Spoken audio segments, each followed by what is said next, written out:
जय श्री राम। चलिए आज हम फिर आपके सामने उपस्थित है रामायण के बालकांड की आगे की कथा लेकर। चलिए शुरू करते हैं। जनक सुता जग जननी जानकी, अतिशय प्रिय करुणा निधान की। ताके जुग पद कमल मनावऊँ, जासु कृपा निर्मल मति पावऊँ।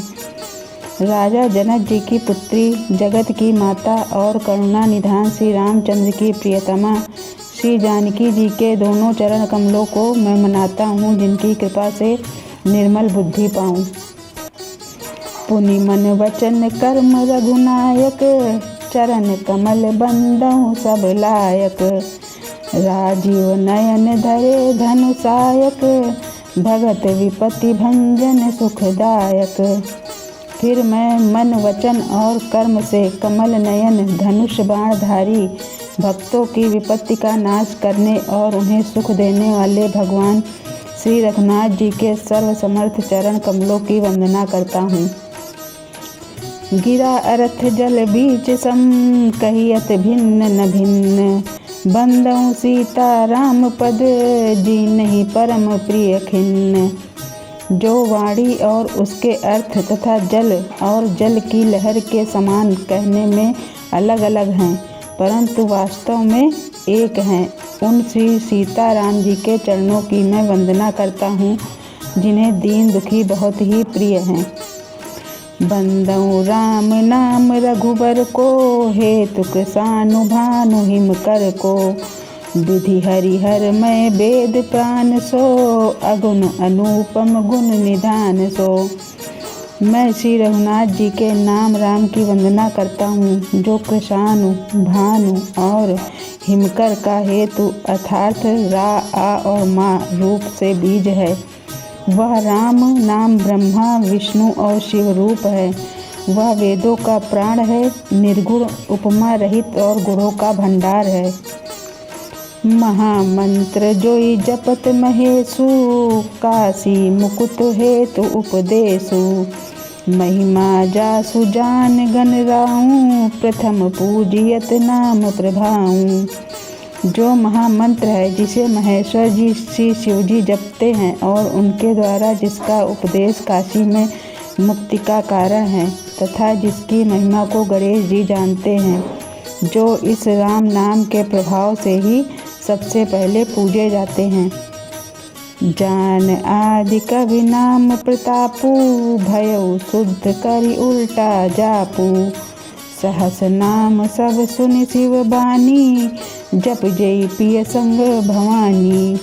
आदि कवि श्री वाल्मीकि जी ने राम नाम के प्रताप को जानते हैं, जो उल्टा नाम मरा मरा जप कर पवित्र हो गए। श्री शिव जी के इस वचन को सुनकर कि एक राम नाम सहस्त्र नाम के समान है, पार्वती जी सदा अपने पति श्री शिव जी के साथ राम नाम का जप करती रहती हैं। हर्षे हेतु हेरि हरि को, किय भूषण तिय भूषण ती को। नाम प्रभाव जान शिवनी को, कालकूट फल दीन अमी को। नाम के प्रति पार्वती जी के हृदय की ऐसी प्रीति देखकर श्री शिव जी हर्षित हो गए और उन्होंने स्त्रियों में भूषण रूपी पतिव्रताओं में शिरोमणि पार्वती जी को अपना भूषण बना लिया, अर्थात उन्हें अपने अंग में धारण करके अर्धांगिनी बना लिया। नाम के प्रभाव को शिव जी भली भांति जानते हैं, जिस प्रभाव के कारण कालकूट जहर ने उनको अमृत का फल दिया। वर्षा ऋतु रघुपति भगति, तुलसी साली सुदास। राम नाम बर बरन बन, जुग सावन भादव मास। श्री रघुनाथ जी की भक्ति वर्षा ऋतु है। तुलसीदास जी कहते हैं कि उत्तम सेवक गण धान है और राम नाम के दो सुंदर अक्षर सावन भादव के महीने हैं। आखर मधुर मनोहर दोऊ, बरन बिलोचन जन जियो जोऊ। सुमिरत सुलभ सुखद सब काहू, लोक लाहू पर लोक निबाहू। दोनों अक्षर मधुर और मनोहर हैं, जो वर्णमाला रूपी शरीर के नेत्र हैं। भक्तों के जीवन हैं तथा स्मरण करने में सबके लिए सुलभ और सुख देने वाले हैं, और जो इस लोक में लाभ और परलोक में निर्वाह करते हैं, अर्थात भगवान के दिव्य धाम में दिव्य देह से सदा भगवत सेवा में नियुक्त रखते हैं। कहत सुनत सुमिरत सुठिनिय के, राम लखन सम प्रिय तुलसी के। बरनत बरन प्रीति बिलगाती, ब्रह्मा जीव सम सहज संघाती। ये कहने सुनने और स्मरण करने में बहुत ही अच्छे हैं। तुलसीदास को तो श्री राम लक्ष्मण के समान प्यारे हैं। इनका रा और माँ का अलग अलग वर्णन करने में प्रीति बिलगाती है, अर्थात बीज मंत्र की दृष्टि से इनके उच्चारण, अर्थ और फल में भिन्नता दिख पड़ती है, परंतु ये जीव और ब्रह्मा के समान स्वभाव से ही साथ रहने वाले सदा एक रूप और एक रस हैं। नर नारायण सरसि सुभ्राता, जगपालक विशेष जन त्राता। भगति सुतई कल कर्ण विभूषण, जगहित हेतु विमल विधुभूषण। ये दोनों अक्षर नर नारायण के समान सुंदर भाई हैं। ये जगत का पालन और विशेष रूप से भक्तों की रक्षा करने वाले हैं। ये भक्ति रूपणी सुंदर स्त्री के कानों के सुंदर आभूषण हैं और जगत के हित के लिए हैं। भक्तों के मन रूपी सुंदर कमल में विहार करने वाले भौरे के समान हैं और जीभ रूपी यशोदा जी के लिए श्री कृष्ण और बलराम जी के समान आनंद देने वाले हैं। एक छत्रु एक मुकुटमणि, सब वर्णन पर जो। तुलसी रघुबर नाम के, बरन विराजत दो। तुलसीदास जी कहते हैं, श्री रघुनाथ जी के नाम के दोनों अक्षर बड़ी शोभा देते हैं, जिनमें से एक छत्र रूप से और दूसरा मकार मुकुटमणि रूप से सब अक्षरों के ऊपर है। समुझत सरिस नाम अरुणामी, प्रीत परस्पर प्रभु अनुगामी। नाम रूप दुई ईस उपाधि, अकथ अनादि सुसा मुझ साधी।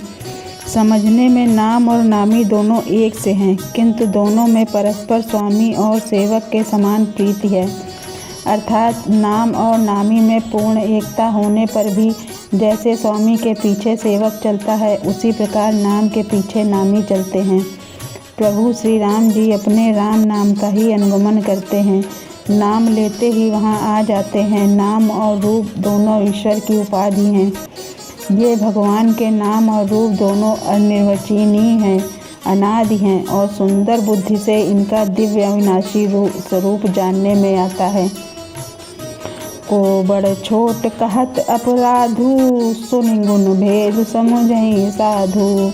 देखहि रूप नाम अधीना, रूप ज्ञान नहीं ज्ञान नाम विहीना। इन नाम और रूप में कौन बड़ा है कौन छोटा, यह कहना तो अपराध है। इनके गुणों का तारतम्य कमी बेसी सुनकर साधु पुरुष स्वयं ही समझ लेंगे। रूप नाम के अधीन देखे जाते हैं, नाम के बिना रूप का ज्ञान नहीं हो सकता। रूप विशेष नाम बिनु जाने, कर तल गत ना परहि पहचाने। सुमिरई नाम रूप बिनु देखे, आवत हृदय स्नेह विशेषे। कोई सा विशेष रूप बिना उसका नाम जाने हथेली पर रखा हुआ भी पहचाना नहीं जा सकता, और रूप के बिना देखे भी नाम का स्मरण किया जाए तो विशेष प्रेम के साथ वह रूप हृदय में आ जाता है। नाम रूप गति अकथ कहानी, समुझत सुखद न परति बखानी। अगुण सगुण बिच नाम सुसाखी, उभय प्रबोधक चतुर दुभाषी। नाम और रूप की गति की कहानी अकथनीय है, वह समझने में सुखदायक है, परंतु उसका वर्णन नहीं किया जा सकता। निर्गुण और सगुण के बीच में नाम सुंदर साक्षी है और दोनों का यथार्थ ज्ञान कराने वाला चतुर दुभाषिया है। राम नाम मनि दीप धरू, जी देरी द्वार। तुलसी भीतर बाहरहूँ, जो चाहि सो जियार। तुलसीदास जी कहते हैं, यदि तू भीतर और बाहर दोनों ओर उजाला चाहता है तो मुख रूपी द्वार की जीभ रूपी देहली पर राम नाम रूपी मणिदीपक को रख। नाम जीह जप जागहि जोगी, बिरति बिरंच प्रपंच वियोगी। ब्रह्मा सुखई अनुभवई अनूपा, अकथ अनामय नाम न रूपा। ब्रह्मा के बनाए हुए इस प्रपंच में भली भांति छूटे हुए वैराग्यवान मुक्त योगी पुरुष इस नाम को ही जीभ से जपते हुए जागते हैं और नाम तथा रूप से रहित अनुपम अनिर्वचनीय अनामय ब्रह्मा सुख का अनुभव करते हैं। जाना चहि गुण गति जेऊ, नाम जीह जप जानहि तेऊ। साधक नाम जपहि लय लाए, होहि सिद्ध अनिमादिक पाए। जो परमात्मा के गुण रहस्य को जानना चाहते हैं वे भी नाम को जीव से जप कर उसे जान लेते हैं। लौकिक सिद्धियों के चाहने वाले अर्थार्थी साधक लौ लगाकर नाम का जाप करते हैं और अणिमादि सिद्धियों को पाकर सिद्ध हो जाते हैं। आज की कथा अब हम यहीं समाप्त करते हैं। कल की कथा के लिए हम फिर उपस्थित होंगे। तब तक के लिए जय श्री राम।